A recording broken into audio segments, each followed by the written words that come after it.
ಹೊಸ ಸರ್ಕಾರ ಏನೋ ಬಂದಿದೆ, ಆದರೆ ಹಿಂಸೆ ಮಾತ್ರ ನಿಂತಿಲ್ಲ. ಶಾಂತಿ ವಿಫಲ. ಮಣಿಪುರ ಮತ್ತೆ ಉರಿತಾ ಇದೆ. ಹೊಸ ಸರ್ಕಾರ, ಹಳೆಯ ರಕ್ತಪಾತ. ನಮಸ್ಕಾರ, ಈ ದಿನಕ್ಕೆ ಸ್ವಾಗತ. ನಾನು ಜಿ ಎಂ ಪವಿತ್ರ. ಮಣಿಪುರದಲ್ಲಿ ಹೊಸ ಸರ್ಕಾರ ರಚನೆಯಾಗಿ ಇನ್ನೂ ಒಂದು ವಾರನೂ ಸಹ ಕಳೆದಿಲ್ಲ. ಆದರೆ ಈ ಅಲ್ಪ ಅವಧಿಯಲ್ಲೇ ರಾಜ್ಯ ಮತ್ತೆ ಹಿಂಸಾಚಾರ, ಬಂದ್, ರಸ್ತೆ ತಡೆ ಮತ್ತು ಸಮುದಾಯದ ಅಸಮಾಧಾನದ ಬೆಂಕಿಗೆ ಆಹುತಿಯಾಗಿದೆ. ಮಣಿಪುರದಲ್ಲಿ ರಾಷ್ಟ್ರಪತಿ ಆಳ್ವಿಕೆ ಅವಧಿಯ ಮುಗಿದು ಹೊಸ ಸರ್ಕಾರ ರಚನೆಯಾಗಿದೆ. ಆದರೆ ಅದು ಶಾಂತಿ ತರೋದ್ರ ಬದಲು ಹಳೆಯ ಹುಣ್ಣುಗಳನ್ನ ಮತ್ತೆ ಗಾಯ ಮಾಡದಂತೆ ಕಾಣಿಸುತ್ತೆ.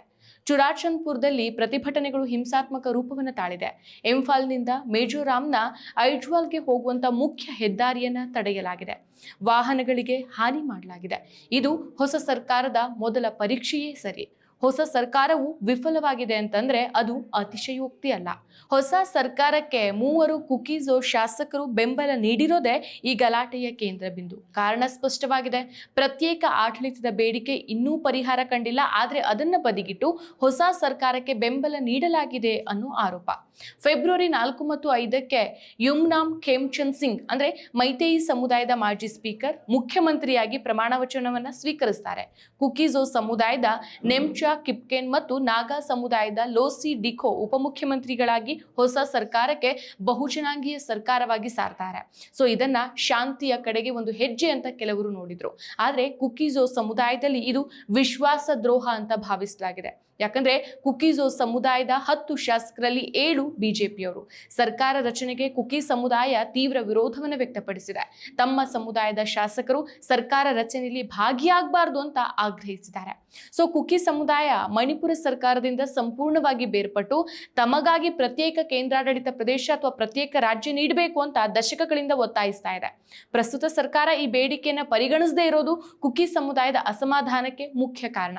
ಸೊ ತಮ್ಮ ಬೇಡಿಕೆ ಈಡೇರದೇ ಇರುವಾಗ ಹೊಸ ಸರ್ಕಾರದಲ್ಲಿ ಉಪಮುಖ್ಯಮಂತ್ರಿಯಾಗಿ ಪ್ರಮಾಣ ವಚನ ಸ್ವೀಕರಿಸಿದಂತಹ ಕುಕಿ ಶಾಸಕಿ ನೆಮ್ಚಾ ಕಿಪ್ಕೆನ್ ಮತ್ತು ಇತರ ಕುಕಿ ಶಾಸಕರ ವಿರುದ್ಧ ಸಮುದಾಯ ಅಸಮಾಧಾನವನ್ನು ವ್ಯಕ್ತಪಡಿಸಿದೆ.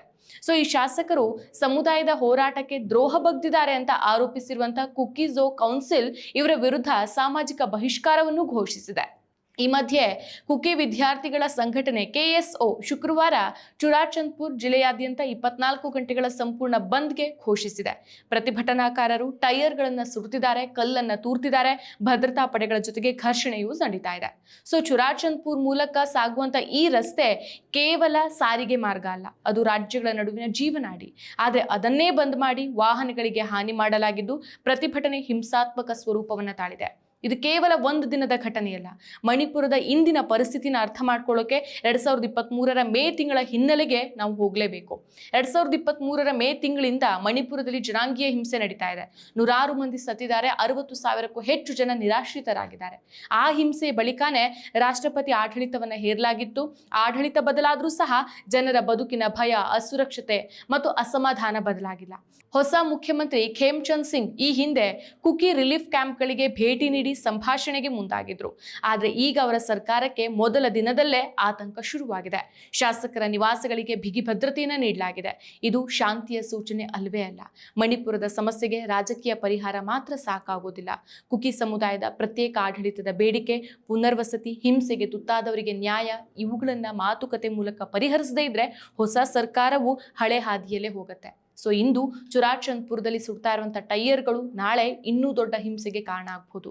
ಸೊ ಹೊಸ ಸರ್ಕಾರ ರಚನೆಯಾದ ಕೂಡಲೇ ಹಿಂಸೆ ತಲೆದೂರಿದ್ರೆ, ಜನಾಂಗೀಯ ಅಸಮಾಧಾನ ಉಲ್ಬಣಗೊಂಡ್ರೆ, ರಸ್ತೆ ತಡೆ, ಬಂದ್ ಸಾಮಾನ್ಯ ಆಗೋಗ್ಬಿಟ್ರೆ ಅದು ಆಡಳಿತದ ಮೇಲಿನ ನಂಬಿಕೆಗೆ ದೊಡ್ಡ ಹೊಡೆತ. ಮಣಿಪುರಕ್ಕೆ ಇನ್ನೊಂದು ಸರ್ಕಾರ ಬೇಕಿರಲಿಲ್ಲ. ಮಣಿಪುರಕ್ಕೆ ಬೇಕಾಗಿದ್ದು ರಾಜಕೀಯ ಧೈರ್ಯ ತುಂಬೋದು, ಸಮುದಾಯಗಳ ನಡುವಿನ ಪ್ರಾಮಾಣಿಕ ಸಂವಾದ ಮಾಡೋರು ಮತ್ತು ಶಾಂತಿ ಸಾಧಿಸುವ ದೃಢ ಇಚ್ಛಾಶಕ್ತಿಯಾಗಿತ್ತು. ಸೊ ಇದುವರೆಗೆ ಕಂಡಿರುವಂತಹ ಲಕ್ಷಣಗಳು ಮಾತ್ರ ಒಂದು ಕಠಿಣ ಸತ್ಯವನ್ನ ಹೇಳುತ್ತೆ. ಹೊಸ ಸರ್ಕಾರವೂ ಸಹ ಮಣಿಪುರವನ್ನ ಶಾಂತಗೊಳಿಸೋಕೆ ವಿಫಲವಾಗಿದೆಯಾ ಅಂತ. ಶಾಂತಿ ಘೋಷಣೆಗಳಿಂದ ಬರೋದಿಲ್ಲ, ಅದು ನ್ಯಾಯದಿಂದ, ನಂಬಿಕೆಯಿಂದ ಮತ್ತು ಎಲ್ಲಾ ಸಮುದಾಯಗಳನ್ನ ಕೇಳುವ ಮನಸ್ಸಿನಿಂದ ಮಾತ್ರ ಬರುತ್ತೆ. ಮಣಿಪುರದಲ್ಲಿ ಆ ದಿನ ಇನ್ನೂ ದೂರ ಇದ್ದಂತೆ ಕಾಣಿಸುತ್ತೆ. ಮತ್ತಷ್ಟು ವಿಶೇಷ ವಿಡಿಯೋಗಳನ್ನು ನೋಡಲು ಮತ್ತು ಹೊಸ ವಿಡಿಯೋಗಳ ಬಗ್ಗೆ ತಿಳಿಯಲು ಈ ದಿನ .com ಯೂಟ್ಯೂಬ್ ಚಾನೆಲ್ ಸಬ್ಸ್ಕ್ರೈಬ್ ಮಾಡಿ ಮತ್ತು ಬೆಲ್ ಐಕಾನ್ ಕ್ಲಿಕ್ ಮಾಡಿ.